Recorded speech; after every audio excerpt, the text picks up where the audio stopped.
Hey everybody. I just finished reading your discussion 7 and I wanted to come and share some thoughts that I have with you. Before I do that, I want to do a little bit of a mea culpa here. Some of you may have noticed that I have been slow at my grading recently, and I apologize for that. There are two things that happen that cause that. One is a great joy, and the other is a great aggravation.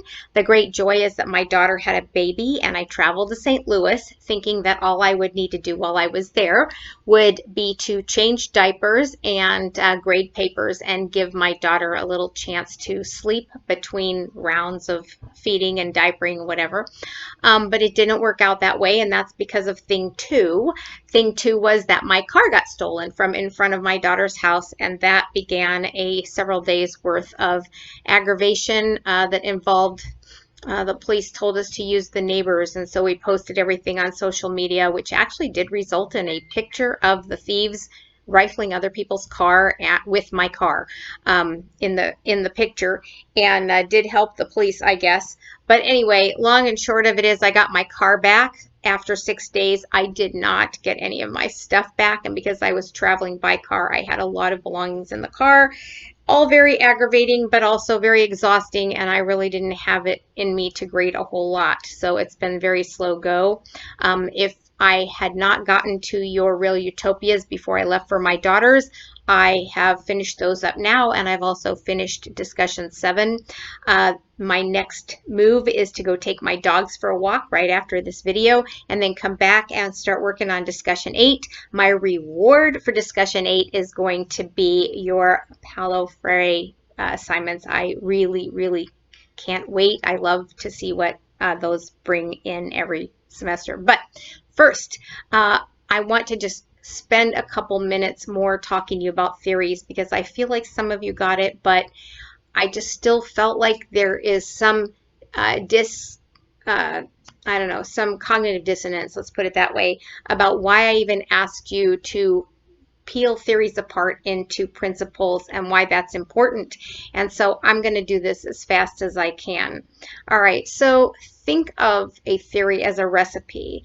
You can have a recipe that uses 5 ingredients or a recipe that uses 3 ingredients. It's going to be a different outcome. If you want to make a recipe, if you eat something in a restaurant and you want to figure out and make it at home, you have to kind of figure out what the ingredients are.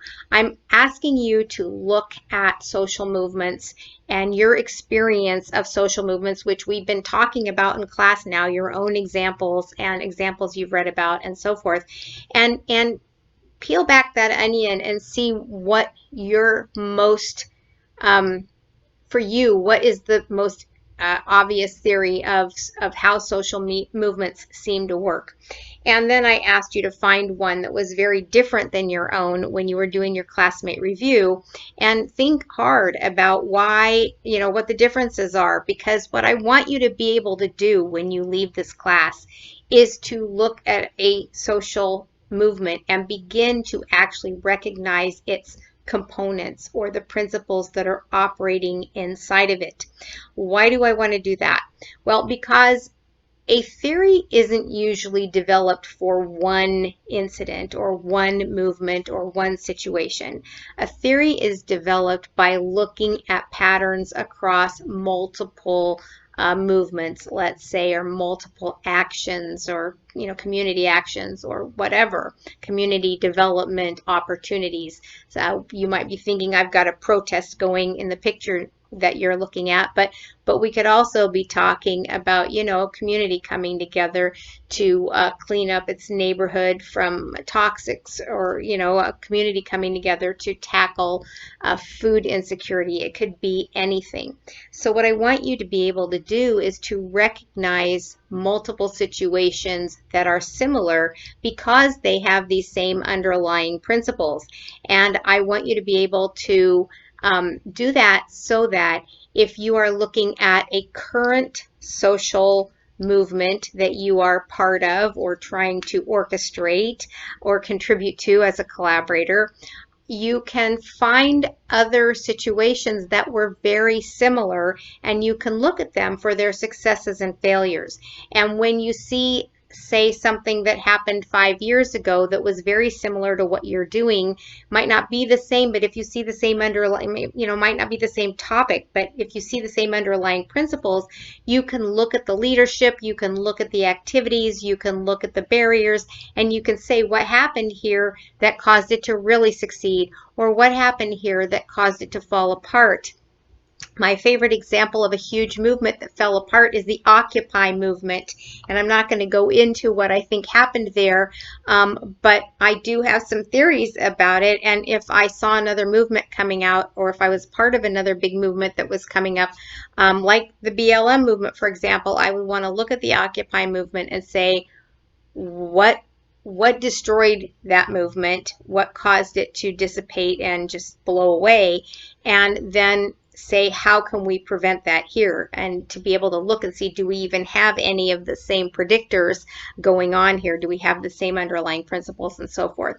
So if you have a successful movement, if you want to raise an issue to public awareness and transform thinking, you might want to look at a movement like the Me Too movement and say, what did they do right? What were the principles underlying? How can we build our movement to be like that movement? Because look, it worked really well, and change is still happening and it's still going.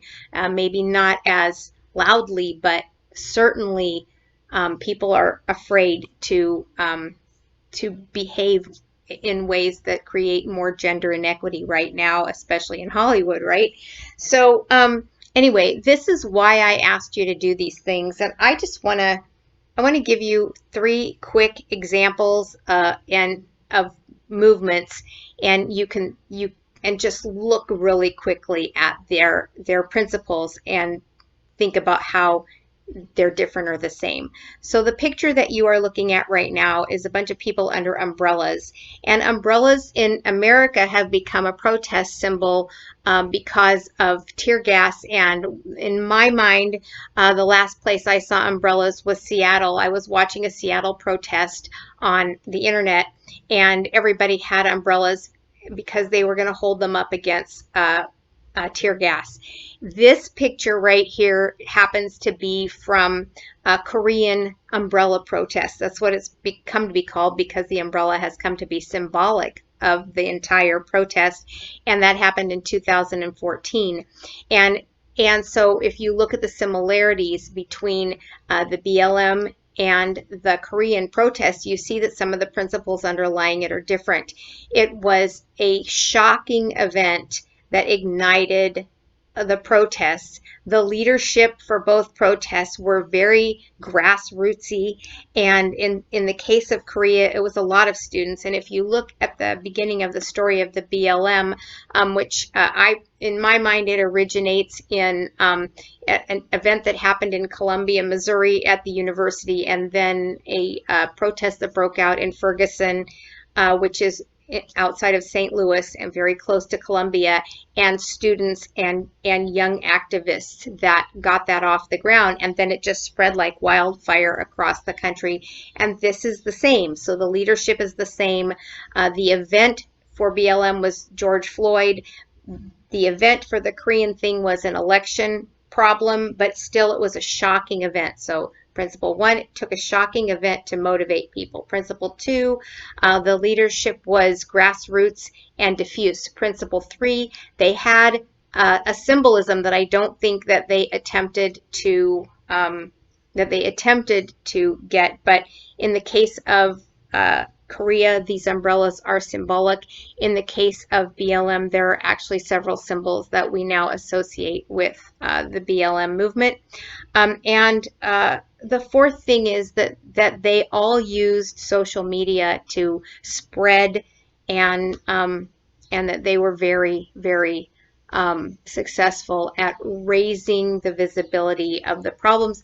And 5, storytelling, right? I mean, there is so much storytelling that happened for the BLM situation. We have many, many stories that have been trying to be told for a long time, but it was the ability of that one shocking incident that allowed these stories to actually come to the consciousness of the entire country, whereas before the stories in the case of BLM, the many people who were subject to police brutality, many of whom lost their lives, these are stories that have been out there, but they have not been so publicly embraced by the entire country.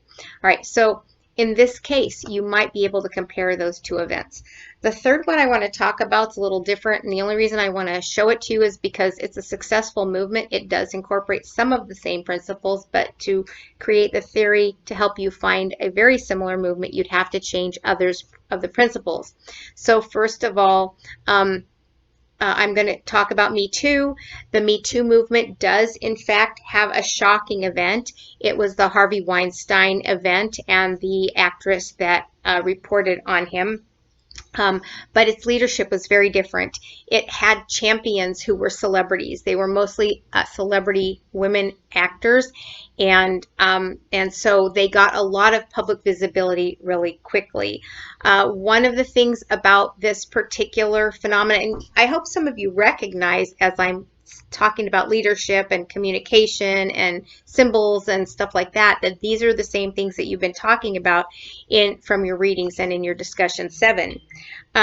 So one of the things that is a principle of this is that it was a very long time, a slow simmering problem of gender inequity, and however, it was kept very hushed. So one of the things that many of you talked about was the need for people to come together and tell each other their stories. These were stories that were not told. They weren't told publicly, and we weren't telling them to each other. The Harvey Weinstein event, combined with the leadership of some celebrities, launched a million stories, because most women that I know who are over the age of 18 have at least one story, and many of us have many stories, and we began to tell them with the hashtag #MeToo, and that was the innovation here, was the use of the hashtag to drive an entire social movement.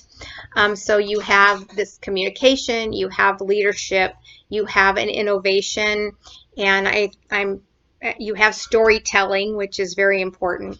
And you can see that some of the phenomena are the same. You have the social media, you have the storytelling, but others are not. So if I was looking for comparable movements for Me Too, I wouldn't be able to look at the Korean umbrella or the BLM protests, even though those might be similar enough to talk about each other. All right, I hope that helps you understand that being able to peel apart these principles just gives you some tools to find similar phenomena or incidents, movements that you can use to study to help you do a better job of what you're doing right now. Okay, that was 13. I'm off to walk the dogs, and then I am back to the grade book, and I will see you there. Have a good evening.